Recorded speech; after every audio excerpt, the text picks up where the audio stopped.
Hello, my name is Marcus Chavez. I'm with IFARA TV. Today we will be cablecasting segments of the press conferences that were held during the 22nd CROI, which is the annual conference on retroviruses and opportunistic infections, which took place in Seattle, Washington this year.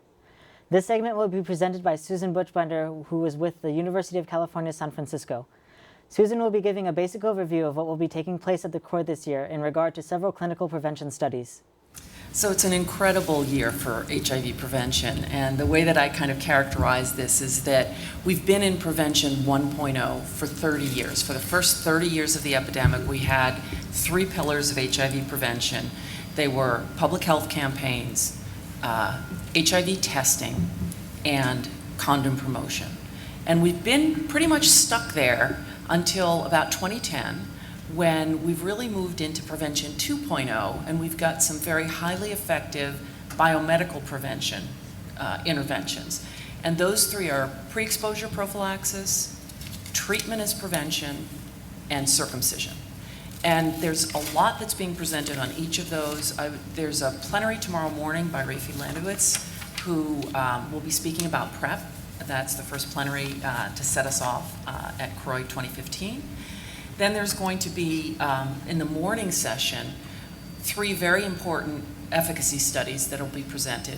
One is PROUD, which was a study in gay men in England that was really testing what's the actual impact of pre-exposure prophylaxis when it's given as an open label to a group of people who haven't previously been part of these studies. And so they'll be presenting their results. This was actually supposed to be a pilot study that was ended early because it was found to be effective. And those data came out, or that announcement came out last fall, but this is the first time that we'll actually get to see the data. A second efficacy study is IPERGAY. I hope I'm pronouncing that right. We'll find out tomorrow morning, so you can listen to that too. And it's a study that took place in France and Canada. And it's an intermittent PrEP study. So this is the first time to test whether or not pericoital oral PrEP can prevent transmission between men, or prevent acquisition between men. So the regimen was that men who were going to be taking PrEP were supposed to take 2 pills just before having sex, and then 2 pills after, 1 each 24 hours apart. And we will see the results of that study. Because of the PROUD results, they took an early look at their data, said that it was highly effective, and also will be presenting for the first time at this meeting. What I'll say is we think that 4 doses a week may be enough. So if the men were having sex once a week, maybe it was almost the same as daily PrEP. But if they were having it less frequently, this could be also a game changer. The other thing I just want to caution against is that drug levels are much lower in vaginal secretions than they are in rectal secretions. So whatever we learn from these studies doesn't necessarily extrapolate to women. And then there also is the FACTS 001 study, which will be a study of pericoital vaginal tenofovir gel. We've already talked about treatment as prevention. Ambassador Birx will be presenting. There's also a cost effectiveness theme discussion on Wednesday, because the question is, how do we scale this up to have maximal impact?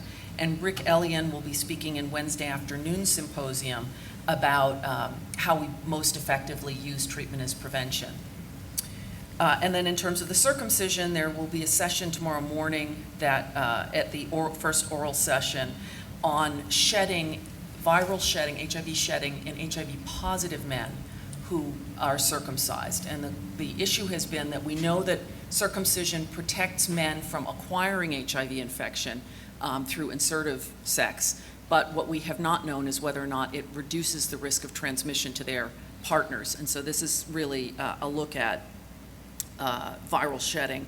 And then I want to just mention the PROMISE study, which is a big efficacy study that's happening also tomorrow morning. First, the head-to-head with the other oral session, looking at the efficacy of 3 drug regimens for preventing mother-to-child transmission. And finally, there are a number of presentations focusing on stigma and discrimination, which is absolutely driving the epidemic, and until we address it, we will not completely address this epidemic. Thursday morning, there's a plenary on female sex workers. Thursday afternoon in the symposium, there'll be discussion about injection drug users.